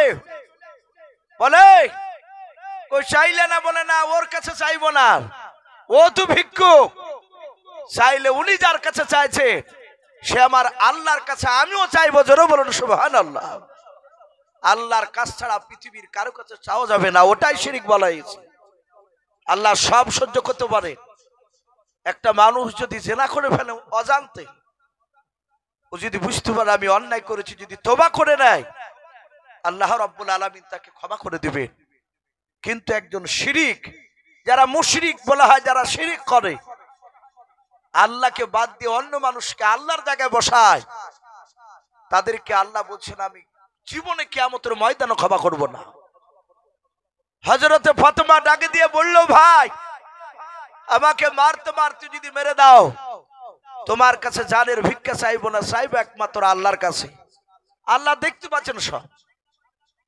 ওমর চিন্তা করলো, আরে ওই আব্দুল্লাহর ছেলে মুহাম্মদ সাল্লাল্লাহু আলাইহি ওয়াসাল্লাম এমন কি জাদু করেছে যার জাদু থেকে বেরিয়ে আসতে পারে না। ওমরের ভিতরে হেদায়েতের নূরের বাতি আল্লাহ জ্বালিয়ে দিয়েছেন, বলুন সুবহানাল্লাহ। আল্লাহ বলে, মাই ইয়াহদিহিল্লাহু ফালা মুদিল্লা লাহু ওয়া মাই ইউদ্লিলহু ফালা হাদিয়া লাহু। আল্লাহ বলেন, আমি যাকে হেদায়েত করব, পৃথিবীর মানুষ নাই তাকে সাহায্য গোমরাহ বানাতে, আর আমি যাকে গোমরাহ বানাবো, পৃথিবীর মানুষ নাই তাকে হেদায়েত বানাতে পারবে।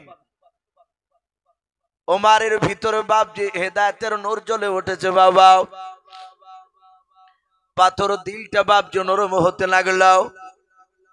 ওমর ডাক দিয়ে বলেন, বল এত মার মারলাম, একটিবারও আমার কাছে তুমি জানের ভিক্ষা চাইলা নাও। ওরে বোন, তুমি কথা বললাও, আমি তোমার দরজায় যখন দাঁড়িয়েছিলাম, কি জানো গুনগুন করে ভেতরে জানো পড়ছিলাম। হযরত উমরের বোন ডাক দিয়ে বলেছিল, ভাই কোরআন তেলাওয়াত করেছিলাম। উমর বলে, ভাই বোন রে, কি জানো পড়ছিলাম? ইন্নী আলাল্লাহ, আমার আল্লাহ বলেন, বান্দা আমি নিশ্চয় তোমাদের আল্লাহ। আমি দুনিয়াতে এতগুলো নিয়ামত দান করার পরে কেন তোমরা আমাকে এখনো আল্লাহ বলে মানবা নাও?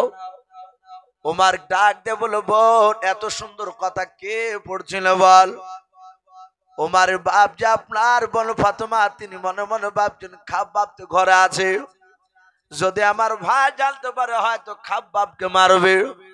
খাব্বাব ঘরের ভিতর থেকে বাবা শুনলাও, ওমার বাপ যার মারবে না, মনে হয় দিলটা নরম হয়েছে, কথার আওয়াজটা বাপকে পাল্টে গিয়েছে। খাব্বাব বেরিয়ে এসে বলেন, ভাই উমর, আমি কোরআন তেলাওয়াত করে তোমার বোন আর দোলা ভাই শাহিদকে শোনাছিলাম। ওরে ভাই উমর, গতকালকে আসর নামাজের পর আমি নবীজিকে দেখেছি তোমার জন্য দোয়া করতে, বলুন সুবহানাল্লাহ। আল্লাহর নবী মাঝে মাঝে দোয়া করতেন, আল্লাহ হয় উমারকে না নিয়ে তুমি আবু জেহেলকে, দুজনের মধ্যে যার দ্বারা ইমানের কামিয়াবি হবে, দিনের কামিয়াবি হবে, মাওলা এই দুজনের মধ্যে সেই লোকটাকে দিনের মধ্যে দাখিল করে দাও। ওরে ভাই উমর, আমার মনে হয় তোমার দোয়াটা কবুল হয়ে গিয়েছে, নবীজির দোয়াও। উমর বলে, ভাই কি পড়াছিল একটু শোনাও। হযরতে খাব্বাব সূরা তাহা কে বলেছেন তওবা, কয়েকটা বাপ যে আয়াত আপনার পড়লেন। হযরত উমরের দুই চোখের কোনা দিয়ে বাবা ঝরঝর করে পানি ঝরে।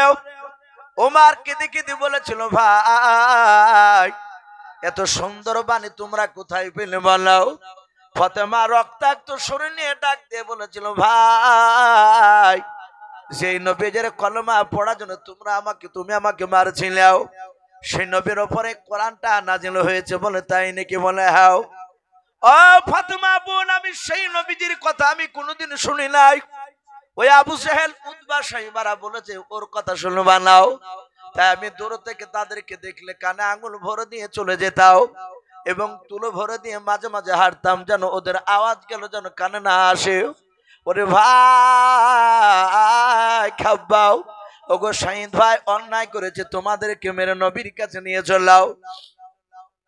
আল্লাহ রাসূলের সাহাবা শাহিদ আর আপনার ফাতেমা আর খাব্বাব তিনজনায় বাবাও ওমরকে ধরে নিয়ে বাপজি চলে যাচ্ছেন আল্লাহ নবীর দরবারে। ওমর ডান হাতে বাপজি তলোয়ার খানা রয়েছে, ওমর মাথায় বাপজি মস্তানি বাপজি পাগড়ি বাঁধা আছে। আল্লাহর নবীজির সাহাবারা দূর থেকে বাপজি দেখতে পেয়েছে ওমরকে। আল্লাহর নবী দরদি নবী জনাবে মুহাম্মদ রাসূলুল্লাহ সাল্লাল্লাহু তাআলা আলাইহি ওয়াসাল্লামের সাহাবারাও ডাক দে বল, নবী গো ওই দেখেন ওমর আসতেছে আপনার দরবারে।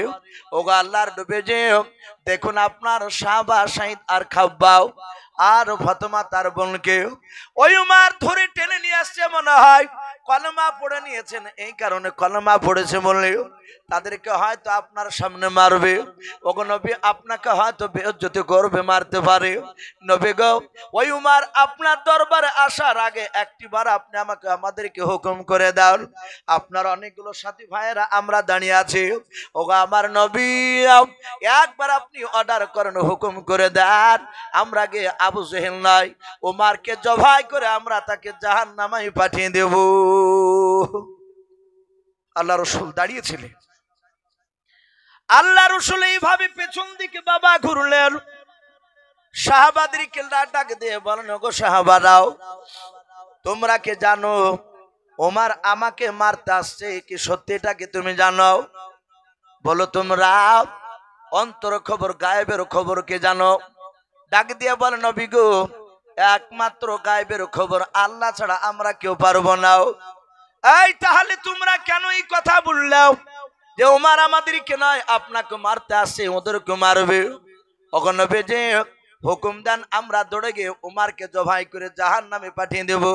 সাহাবারা বলেন, নবী গো আমাদের দুশমন এই কারণে ধারণা করেছিল আল্লাহর নবী বলেন সাহাবারা কেউ যেন সামনের দিকে যাবে না আর খারাপ ধারণা করবে না। এটাও হতে পারে হয় তোমার আমার কাছে এসে কলমা পড়তে পারে, বলুন সুবহানাল্লাহ। না মারতে পারে, যদি কলমা পড়ে আসে বলে সেটা তো বলতে পারছি না। আল্লাহর নবী জনাবে মুহাম্মদ রাসূলুল্লাহ সাল্লাল্লাহু তাআলা আলাইহি ওয়াসাল্লাম দরদি নবী ডাক দিয়ে বলেন আমার সাথে ভাইরাও কেউ তোমরা এখান থেকে ওমরের দিকে এগোবা না যাবা নাও। ডাক দিয়ে বললেন এই আমার সাথী ভাইরা তোমরা দাঁড়িয়ে থাকো, আমি উমারের কাছে গিয়ে দেখবো উমার কি কারণে আসতেছে আমার দরবারে। সাহাবারা বলেন আমরা দাঁড়িয়ে থাকলাম, নবী বারণ করেছে আর যাওয়া যাবে না। আমরা দেখলাম আল্লাহর নবীজি বাপজি উমারকে দেখলেন, উমার প্রায় 50 থেকে 60 হাত দূরে ছিলেন বাবা। নবীর দরবারে তিনি আসছিলেন। আল্লাহর নবীর সাহাবারা বলেন দেখলাম উমার আসতে ছিল নবীজির কাছে পৌঁছানোর আগে দরদি নবী আমার আর দাঁড়িয়ে থাকলেন না, সোজা আমাদের কাছ থেকে দৌড়ে গিয়ে নবী আমার উমারের কাছে দৌড়ে গিয়ে বাপজি উমারের কলার খানা বাপজি চেপে ধরলেন। আল্লাহর নবীজি উমারের কলার ধরলেন জামার। উমার বাপজি দাঁড়িয়ে আছেন, নবীর চেহারার দিকে বাবা ফেল ফাল করে চেয়ে আছে। উমার ডান হাতে বাপজি তলোয়ার খানা নিয়েও আল্লাহর দরদি নবী জনাবে মুহাম্মদ রাসূলুল্লাহ সাল্লাল্লাহু তাআলা আলাইহি ওয়াসাল্লাম দরদি নবী ডাক দিয়ে বলেন উমার আর কতদিন তুমি পাগলামি করবে বলো। আল্লাহ রাসূল বাপজি উমারের কলার খানাকে ধরে আর বলেন এই উমার আর কতদিন পাগলামি করবা, অনেক পাগলামি করা হয়েছে রে উমার। উমার রে শুধু তোমার ভয়ে প্রকাশ মক্কা নগরে কলমার দাওয়াত দিতে পারি না। ওরে উমার ওই দেখো তোমার সাথী ভাইরাও তারা তোমার জন্য অপেক্ষা করতেছে। উমার রে তুমি কবে আমাকে চিনতে পারবা? এই উমার তুমি মহব্বতের নজরের চোখে তুমি আমার দিকে একটু তাকাও। উমার রে আমি দুনিয়ার মধ্যে ভন্ডা নবী নয়, আমি রাহমাতুল আলামিন পয়গম্বর জনাবে মুহাম্মদ রাসূলুল্লাহ সাল্লাল্লাহু তাআলা আলাইহি ওয়াসাল্লাম। ওরে উমার তোমার সাথী ভাইদেরকে নিয়ে তুমি কবে বললো তুমি আমার হয়ে কলমার দাওয়াত দিতে যাবা? জোরে বলুন সুবহানাল্লাহ। সাহাবারা বলেন আমরা তাকে তাকে দেখলাম আল্লাহর নবী জনাবে মুহাম্মদ রাসূলুল্লাহ সাল্লাল্লাহু তাআলা আলাইহি ওয়াসাল্লাম দরদি নবী বাপজি কান্না করেছিলেন ওমরের কলা ধরে। ওমর বাপজি বাচ্চা ছেলের মতো বাপজি ফুফড়ে ফুফড়ে কাঁদতে লাগলো। ওমর নবীজির পায়ের তলে তলোয়ার খানা রেখে দিয়ে ডাক দিয়ে বলেছিলেন ওগো নবীজি এতদিন আপনাকে চিনতে পেরেছিলাম না নবী গো, এই চোখ দিয়ে চিনতে পেরেছে আপনি এত বড় দামি রসুল। ওগো আল্লাহর নবী শুনে নেন, আপনার পায়ের তলে তলোয়ার দিলাম, এই তলোয়ার দিয়ে হয়তো আপনি ওমরকে জবাই করে দিতে পারেন, আর নাহলে আপনার যদি একটু দয়া হয় আপনি ক্ষমা করে দিয়ে আপনি আমাকে মুসলমান বানাতে পারেন। আল্লাহর নবীজি বাপজি ওমরকে বুকের সাথে পাঁজা মেরে জোরে ধরলেন। নবী আমার কপালে ওমরের চুমা দিয়ে ডাক দিয়ে বলুন ওমরে শুনে নাও, আমি দুনিয়ার বুকে বদলা নিতে আসি নাই। জোরে বলুন সুবহানাল্লাহ। আল্লাহ রাসূল কাঁদেন আর বলেন ওমর আমি বদলা নিতে আসি নাই, আমাকে বদলা নেওয়ার জন্য পাঠাই নাই, আমাকে রাহমাতুল আলামিন পয়গম্বর রাসূল করে পাঠিয়েছে। ওমর আমি তোমাকে ক্ষমা করে দিয়েছি, আল্লাহর কাছে দোয়া করছি আল্লাহ তোমাকেও ক্ষমা করবে। হে ওমর পড়ে না কলমা লা ইলাহা ইল্লাল্লাহু মুহাম্মাদুর রাসূলুল্লাহ, সকলে বলুন সাল্লাল্লাহু তাআলা আলাইহি ওয়াসাল্লাম। বাপজি সাথে হাতে কলমা পড়ে তিনি মুসলমান হয়ে গেলেন। ওমর বললেন ওগো নবী আজ বুঝতে পেরেছি এই ইসলাম সত্য। হে নবী আর ভয় করা লাগবে না। নবী আপনার ডান পাশে উমর দাঁড়িয়ে, নবী আপনি এক্ষুনি চলুন কাবা শরীফে মক্কাতে দাঁড়িয়ে প্রকাশ্যে আপনার সাথী ভাইদেরকে দিয়ে আযান দিয়ে আমি উমর দাঁড়িয়ে ওই জায়গাতে জামাত করে নামাজ আদায় করব। জোরে বলুন সুবহানাল্লাহ। বাপজি মক্কার কাফিরেরা তারা ভয় ধরে গেল, এই জন্য বাপজি মাঝে মাঝে দোয়া করবেন আজ আমিও জুম্মার নামাজের পর দোয়া করেছি, সকলেই দোয়া করবে, হে আল্লাহ তুমি দুনিয়াতে ওমারের মতো নেতা বানিয়ে দাও, বলুন আল্লাহুম্মা আমিন। আজ ফিলিস্তিনের বাপজামার মা বোনদেরকে ইসরায়েল ইহুদি কুত্তার বাচ্চারা তারা ধরে হত্যা করেছে। শুধু হত্যা নয়, আমাদের মা বোনদেরকে যারা বুরকা পরা থাকে তারা এত সুন্দরী ফিলিস্তিনের বাপজি মা বোনদেরকে ধরে নিয়ে গিয়ে ওই ইহুদি কুত্তার বাচ্চারা তারা জোরপূর্বক ধর্ষণ করছে, বলুন আস্তাগফিরুল্লাহ। শুধু ধর্ষণ নয়, তাদেরকে বাপজি ধর্ষণ করার পর তাদেরকে জীবন্ত বাপজি আগুন দিয়ে পড়ে দিচ্ছে, জবাই করে ফেলছে। তাই বাপজি আমাদের পৃথিবীতে এখনো উমারের মতো নেতার অভাব। আমরা দোয়া করি, হে আল্লাহ গোটা পৃথিবীতে প্রতিটা দেশে তুমি উমারের মতো বাদশা বানিয়ে দাও, জোরে বলুন আল্লাহুম্মা আমিন। বাপজি আমার সোনা লালেরা, সেই উমার মসজিদে নববীতে আল্লাহ রাসূল সাল্লাল্লাহু তাআলা আলাইহি ওয়াসাল্লামের হাত ওখানে ধরে বললেন, ওগো নবী, আমি আপনাকে না চিনার আগে আপনাকে মারতে গিয়েছিলাম, রাসূল আমি মানানোর পরে আর বেঈমানারা আপনাকে মারা তো দূরের কথা, আপনার দিকে চোখটা রাঙা করে তাকানোর সাহস পাইনি। বাপজি আমার সোনা লালেরা, সেই নবী জনাবে মুহাম্মদ রাসূলুল্লাহ সাল্লাল্লাহু আলাইহি ওয়াসাল্লামের সাহাবা আবু বকর বলে, নবী গো আপনি এতগুলো সাহাবা মসজিদে নববীতে কেন আপনি আমাদেরকে বসতে বললেন? প্রায় 600-র উপরে সাহাবা ছিল। নবীজি বললেন, ওগো সাহাবাই কেরাম, আমাকে আল্লাহ দুনিয়ার বুকে নবী রাসূল পাঠিয়ে আল্লাহ কোরআনে জানিয়ে দিয়েছেন, ও খাতামান নবীকে, নবুয়তের দরজায় বিশ্ব নবীকে পাঠিয়ে বলেছেন আমি তালা মেরে দিয়েছি। আমাদের আকীদা, আমাদের এটা বিশ্বাস, কিয়ামত পর্যন্ত আর কোন নবী রাসূল আসবে না। আসবে বা কোন নবী রাসূল আসবে না। তাই নবী বললেন, এই সাহাবারা, আমাকে পূর্ণাঙ্গ দিন দিয়ে পাঠিয়েছে, আমি তোমাদের মধ্যে একজন সাহাবাকে দেখতে চাই যেই দেশের বাদশা বেঈমান, তার দেশের নাগরিক বেঈমান, সেই দেশটার নাম হচ্ছে সম্রাট রোম দেশ। আর সেই রোম দেশের সম্রাট তার নাম হচ্ছে হিরাক্লিয়াস। বুখারীতে বাপজি তার কয়েকবার নাম রাসূলুল্লাহ নিয়েছে, বুখারীতে তার নাম এসেছে। সেই বাদশা হিরাক্লিয়াস বেঈমান হলো, তার বুদ্ধি ছিল। অনেক সময় নবীজি তার প্রশংসা করেছে বুদ্ধির। আল্লাহর নবী বলেন, এই সাহাবারা, 600 সাহাবার মধ্যে একটা সাহাবা কে যাবে বলো আমার দিনকে সেখানে প্রচার করতে? আল্লাহর নবীজির সাহাবার মধ্যে থেকে বাবা একজন সাহাবা, जिनार नाम बाप जी किताबे से जो हजरत दाहियातुल कल्बी रादियाल्लाहु ताआला अन्हु আল্লাহর নবীজির সাহাবা ওই দাহিয়াতুল কলবি রাদিয়াল্লাহু তাআলা আনহু তিনি দাঁড়িয়ে গেলেন, বলেন নবী গো আমি একাই রোম দেশের সম্রাট হিরাক্লিয়াসের কাছে কলমার দাওয়াত নিয়ে যাব।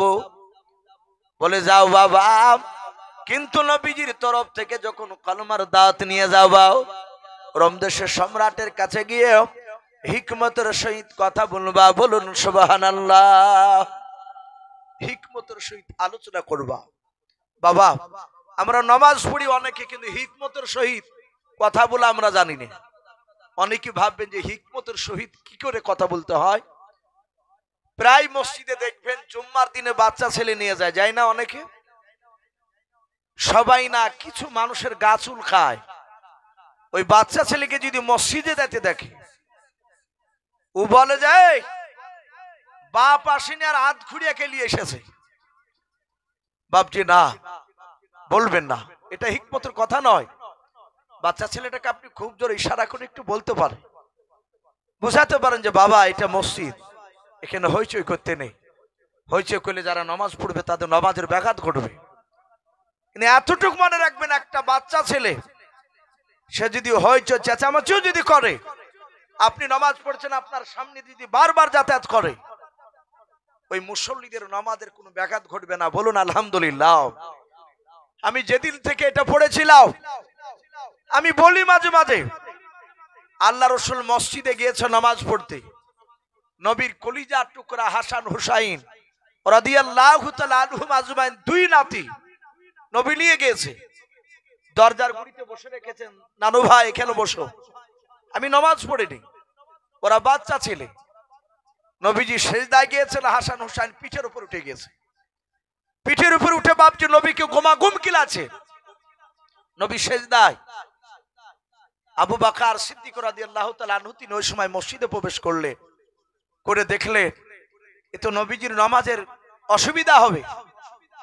ওদের দুজনকে বাপজি নবীর মাথা থেকে বাপজি পিঠ থেকে টেনে নিলে।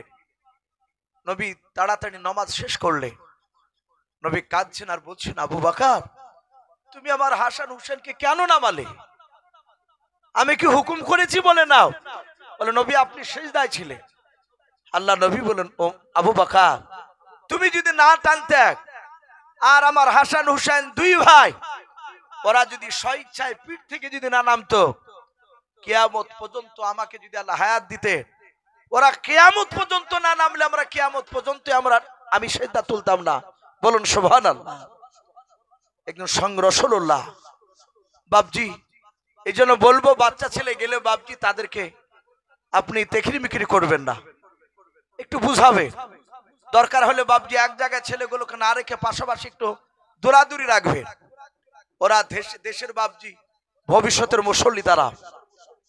বাপজি আমার সোনা লালেরা, হিকমতের সহিত কথা বলা লাগবে। আল্লাহ রসুল বলেন, হে সাহাবা রামদেশের সম্রাটের কাছে হিকমতের সহিত কথা আলোচনা করবে।